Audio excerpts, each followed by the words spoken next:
I, 25 male, always knew I was different from others, and my sister, 28 female, taught me how to love myself. We were 3 kids, and our parents picked favorites, preferring the youngest, Ellie, 23 female. Ellie was born prematurely and was frequently unwell as a child, so our parents simply indulged her, while my sister looked after me. Ellie received everything, and as the middle neglected child, I despised her, and perhaps still do. I would often don Ellie's ballet outfits and dance in front of my sister, and she would be my biggest cheerleader. She made the hellhole feel like home. My sister is extremely smart, has always been at the top of her class, and was accepted into an Ivy League. Yet our parents never recognized her, never attended her graduation. Hell, they don't even remember her birthday. So when she got into university, I didn't blame her for leaving and going no contact with our parents and Ellie. While she was away, I fell in love with the most wonderful boy in my high school. When Ellie found out, I begged her in tears not to tell our parents about him, but she smirked and told them. My father threw me out. I spent a few days with my boyfriend's family before moving in with my sister. I lived with her until I eventually moved in with my boyfriend after graduation. My sister paid for my living expenses and tuition fees by working 2 jobs while pursuing her master's degree. I decided to go to law school because maybe I wanted justice to be served. My sister got married and gave birth to the most lovely 1-year-old nephew in this world. I'm engaged to my high school sweetheart, and my parents and Ellie knew nothing, were invited to nothing, and didn't care. Everything was fine until one day, a stranger called my sister and claimed to be Ellie's fiancé.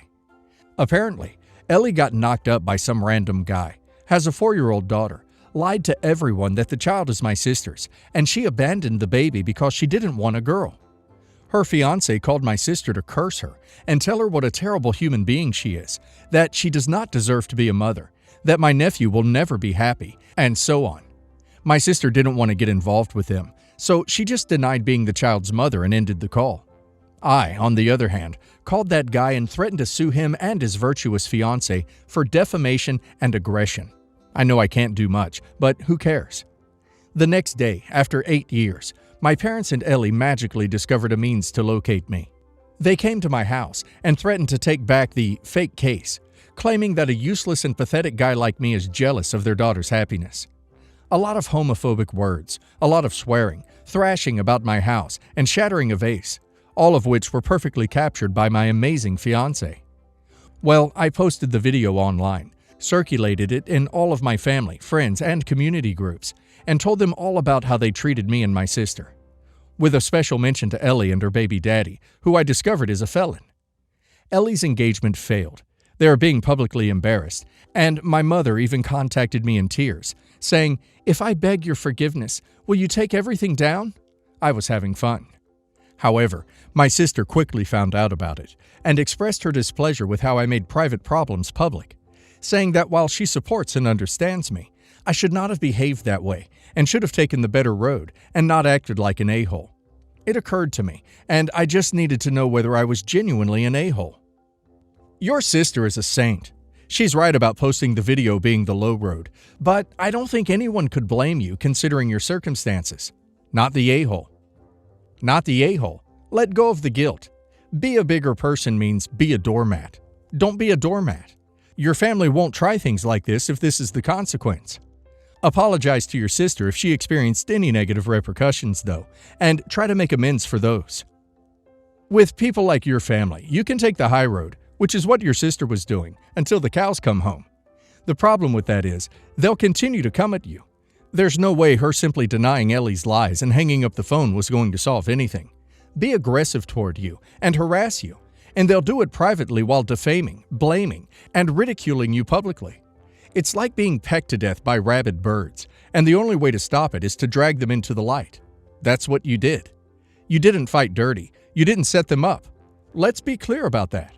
If they had just stayed away, if they had just not been who they are and behaved in an aggressive way, they'd be fine right now. You simply pointed a bright light at the behavior of your lying, aggressive family. The longer people like that get to scurry around in the dark, the more damage they're allowed to do to people like you and your sister. And Ellie's poor child. Definitely not the a-hole. I, female 33, met my fiancé, male 37, 2 years ago. We're planning on getting married in January. He is a single dad and used to live at a rented apartment with his 9-year-old son, but they recently moved into my apartment. He's currently struggling financially, and I've been taking care of all of his son's needs, whether it be school, or clothes, or medication. His son has a chronic condition, cystic fibrosis, and my fiancé complains about not having health insurance because of his inability to work and pay for medication, and having debts to pay as well. I'm aware of his son's condition, and it gets real hard sometimes, but he's so sweet and deserves a good stable life like any other kid, and I'm willing to do all I can to help. Lately, my fiancé wanted to borrow $300 from me, but refused to say why he needed it specifically. He says medication, even though I had it covered already. He then says he wanted to buy some stuff for himself. I told him that I would give him money, but he needed to start looking for a job and not be counting on me on everything while I already have my hands full. He argued with me about how I was humiliating him for every time he asks for money, and saying he had everything written down so he can repay, but I don't want that. He got mad at me, and this wasn't the first time. A couple of days went by, and he came home with stuff from the grocery store, new clothes. And when I asked him where he got the money, he said he sold my silver necklace that was on the nightstand that I didn't need for $450 to buy some stuff for his son, and saved some for his son's dental care since he's been struggling with getting money for that. I got so upset. He could have told me, at least asked me first. My necklace cost me $900 when I bought it. This made me really upset. I couldn't help but lash out at him for what he did, and making excuses he needed the money for his son's dental care. He apologized, saying he acted without thinking, started blaming it on his situation, and said that he'll ask his mom for money to repay me if I needed the money right away. I insisted on getting money from him after he thought it was okay to do this. But he's been trying to make excuses, saying that I at least should think about my future stepson and how he's unable to support him and needing my help with that. That's what I've been doing, so I insisted on getting money from him, and he called me inconsiderate because of that. Not the a-hole. This guy sold your property without even consulting you. You're already doing so much for him and his son, and that's how he repays you? The guy sounds like a leech. He has no right to get mad at you, and he clearly doesn't respect you if he's willing to do things like that. He's taking you for a mug, OP. Not the a-hole. Why are you with a lying, manipulative thief who uses you as an ATM? He needs money so bad he will sell your belongings. Give him back your engagement ring and kick his butt to the curb while you're at it. Not the a-hole. Ask him where he sold it and tell them it's stolen. Ask if they'll hold it for you to repurchase or file a police report to get it back. Dump the man. He thinks so little of you that he thought he can steal from you after everything you do for him and his kid. Leech. My 37 male husband, 49 male, has 2 kids. Tim, 29 male, and Jesse, 25 male. Tim is the result of his mother getting hubby drunk at a high school graduation party after years of crushing on him. They never dated, no relationship. She admits this, and hubby only interacted with her to take care of Tim. Fast forward 4 years.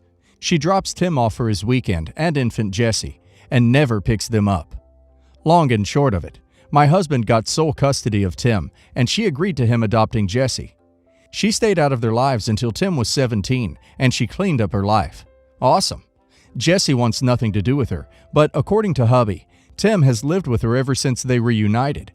Hubby and I live on his family farm, us in one house, his parents in another on the property. Every time Tim comes to visit, he brings his mom with him, and it's usually a multi-day visit. First time I met her, she made a lot of out-of-place comments like, "Dear husband better not try to date me while I'm here." Told Tim I was exactly his age. Few comments about me being a stay-at-home husband. Her dog begs at the table and steals food off plates, and everyone is supposed to just put up with it. My hubby basically ignores her and focuses on his son, as does his parents. Mother-in-law has said she basically tolerates her presence so she can see her grandson drama-free, and I get that. Here's where I may be the a-hole. Obviously, I have no say over what happens in in-law's house, and that's fine. But these last few visits with her have just exhausted me mentally and emotionally. Tim is not disabled in any way, nor is his mom. She's not close with any of the family, so there's no concrete reason for her to tag along so much. Tim will come to our place to hang out and play games, and his mom always follows. They're currently visiting, and last night Tim wanted to come over and game, and his mom said she was coming too. I said no. Tim asked why not, and I told him that I don't want his mom in my house anymore. She always says inappropriate things no matter how many times hubby tells her to respect me. And he's an adult. His mother doesn't need to come chaperone. And frankly, she's not a major component of my husband's life that I would need to placate her. Tim called my husband at work to tell him what I said, and hubby agreed with me. Now, Tim's mom is saying I'm an a-hole for interfering in their family. If Tim were disabled or a young child, I'd understand. But we're all adults. Am I the a-hole? Not the a-hole. It seems Tim may have some kind of mental unhealthy attachment problem with his mother. They aren't a family, though. Hell, she abandoned a child that wasn't his along with their actual child. She's lucky your husband even speaks to her. Tim needs to accept the family he wanted as a child will never exist. It is impossible for several reasons. I'm going to assume that Tim was never told the circumstances of his conception, or he's really out of touch with thinking somehow that assault is water under the bridge. If it's the first time, it might be time for some hard truths. Not the a-hole. Not the a-hole. But this all reads like Tim is an 8-year-old. There's absolutely no reason she needs to come to the property at all. Tim is a grown man. My fiancé has known Andrew, the owner of the company I work for, practically her entire life. Longer than I've known her, and longer than I've worked there. I've worked for this company for about 9 months, and it's a really great place to work. I wouldn't say it's my dream job by any means, and the job is pretty stressful. But Andrew is a great boss, the company is very friendly and welcoming, and there's great potential for promotions and raises. And, though I haven't known Andrew as long as my fiancé, I've grown to really like and appreciate him as a boss and as a person. I trust his judgment nearly all the time, and up until recently, so did my fiancé, who used to work for the company and has known him and his family forever. I also did not get the job through my fiancé, and Andrew did not know about my relationship with her when I was hired. To be honest, I didn't know he owned the company or that she knew him until I told her where I would be working. My fiancé's lifelong best friend, Samantha, worked there as well up until a few days ago. Samantha has known Andrew her entire life as well. A few days ago, Samantha was fired. I don't know quite why, but I know it has something to do with deceiving clients or something of the like. Nothing illegal as far as I can tell, but it sounds like it was some pretty shady business practices and not something that Andrew stands for. So he fired her. Samantha insists that the whole thing has been blown out of proportion, and she was wrongfully fired. My fiancé is taking her side now against Andrew, and has decided he's a horrible person, despite knowing him, his character, and his business practices for years. My fiancé is now asking me to quit my job in solidarity for Samantha, and because I shouldn't want to work for someone like Andrew. I don't pretend to know the details, so I'm not taking sides. But I also don't want to quit my job. I believe that Andrew did what he thought was best, but I don't know the whole story, so I don't know who to believe. I do like my job, and I like working for Andrew though, and I think it's strange that my fiancé has suddenly flipped her opinion of this man she's known forever, and that she's asking me to quit a perfectly good job with a very upstanding boss just because of this. To me, even if it was a misunderstanding, it seems to have been an honest mistake on his part, and his way of simply protecting his company's reputation since Samantha's actions, regardless of whether or not she did it, have put his company in a pretty bad light. Am I the a-hole for refusing to quit my job? Not the a-hole. Your job is your income and should not be quit over a whim or a single bad business decision. Apparently, your fiancé likes their best friend more than her former boss, which is fine. But they should value you and your career prospects even more. Not the a-hole. If she was truly fired for illegitimate reasons, she'd have a lawsuit, and that's the appropriate recourse for dealing with employment issues, not asking friends to quit in solidarity. Separately, here's a giant red flag. Samantha insists the whole thing had been blown out of proportion, and she was wrongfully fired. Those statements don't add up. Apparently, something did happen, and Samantha recognizes it was wrong. She just disagrees with the severity of the punishment. But that's not her call to make. If your boss has typically been fair and displayed good judgment, there's no reason to think he suddenly went off the deep end. I, 46 female, and my husband, Sam, 52 male, have a 21-year-old daughter, Sarah. Her dad is actually my late husband who died when she was 6. My husband has been a dad to her from when she was 10. I have been saving money for her since my first husband died. When I married my second husband, he started to contribute to the savings for my daughter as well. Our priority was always paying for any education that she wanted, and then any money left, we would either pay for a wedding, down payment, grandchild trust, etc. She is very bright and got a full ride to school. She recently became engaged to Ryan, 22 male. They are planning a wedding for summer 2023. My husband and I offered to pay for the wedding. From the beginning, our guest list has always been about 100 to 125. Okay with R&S. This included my late husband's family, Sam's family, and mine, along with close family friends. I asked Ryan to have his parents reach out to us with a guest list. We really only needed numbers, not names. Ryan told me his parents' list is 50 to 60, S&R about 50, including the wedding party. Both Sarah and I were so happy because the thing is, Sarah has always dreamed of getting married at a venue that she fell in love with when my husband and I got married, and it has a 250 capacity. I joked with her that if I didn't have to pay for college, she could get married there. We assume of the 235 people invited, we will have between 180 and 200. This venue is almost $30,000 to rent, plus $250 to $300 per person for catering. We have already put down a deposit for both. The venue also has 12 guest rooms for the night of the wedding. 3 will go to the bride and groom and parents. The other 9 will go to my stepson and wife, 1. The bridal party, 5. Ours brother, 1. My brother and wife, 1. And my sister-in-law, late husband's sister. Ryan and Sarah were discussing the wedding with his parents. His mother, Pam, 50s, called me outraged that we had double the number of guests as her and demanding that we give her just as many guests. She also did not think it was fair that my brother and sister-in-law were getting rooms and not her family. I told her it was best if we talked to the kids about how best to handle the situation. I called my daughter and offered to change the venue, but she and Ryan agreed that no way Pam needs more than 50 guests, as they don't have a big family and only a few close friends. We called her back and informed her that we had already set a budget and specifically picked the location because we knew it would fit the budget. But if she wanted more guests, she would have to cover the additional costs, since we are planning for 200 people and the additional 50 people would put us above the budget. She was not happy about this and said she wasn't sure she would be attending because she could not have all of her friends there. Ryan thinks she is bluffing about this and doesn't seem to care.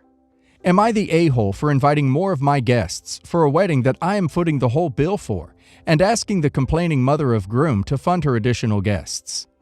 Not the a-hole. You're paying for it, and the couple is in agreement with you. Tell her to go pound sand.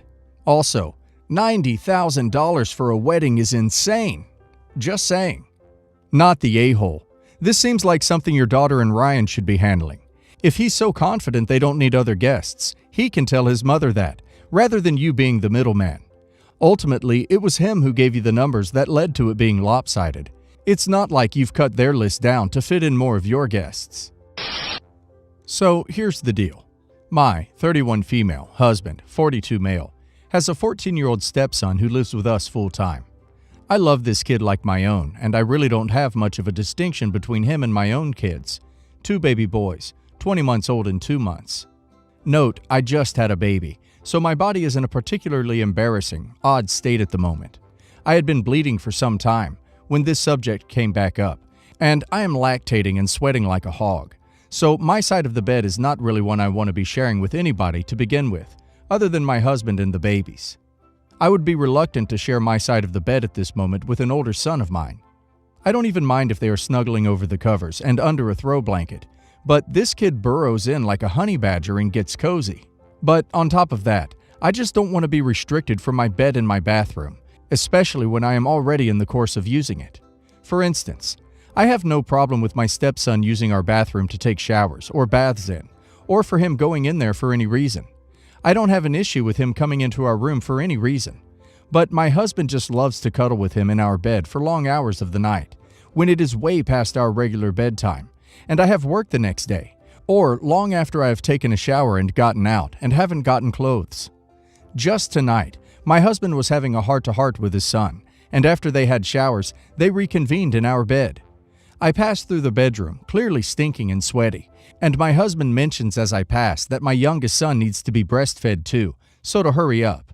So I get in the shower, wash, get out, and I'm sitting in there for like 15 minutes, waiting to hear my husband say goodnight to my stepson. Finally, I stick my head out and say, in an admittedly irritated tone, "Hey, can I come out?" And he says, "What, you don't have clothes?" And I say, "No, of course I don't. I never do." I was really irritated because I brought this up with him before. I just want these spaces to myself, my side of the bed and my room after a shower, when I'm obviously done. I mentioned that I wanted this boundary to my husband, and he blew up, saying he was getting caught up with my stepson's grades, and I rudely interrupted, and that I should take clothes into the bathroom.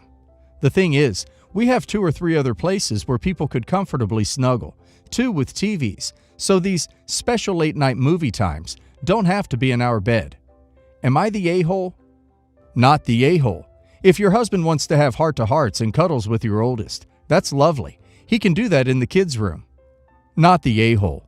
You're entitled to have a room where you can come and go and not have to worry about anything at all. Husband should be having the heart-to-hearts in the kids' room. He's being a jerk for not getting a boundary right, especially because you have 2 young kids at home. You need to have some space that's your space. I'm mad on your behalf. Maybe you can set it as an hours thing. Your nighttime hours are from 9:30 p.m. to 8:30 a.m., so no hanging out in your room in that window.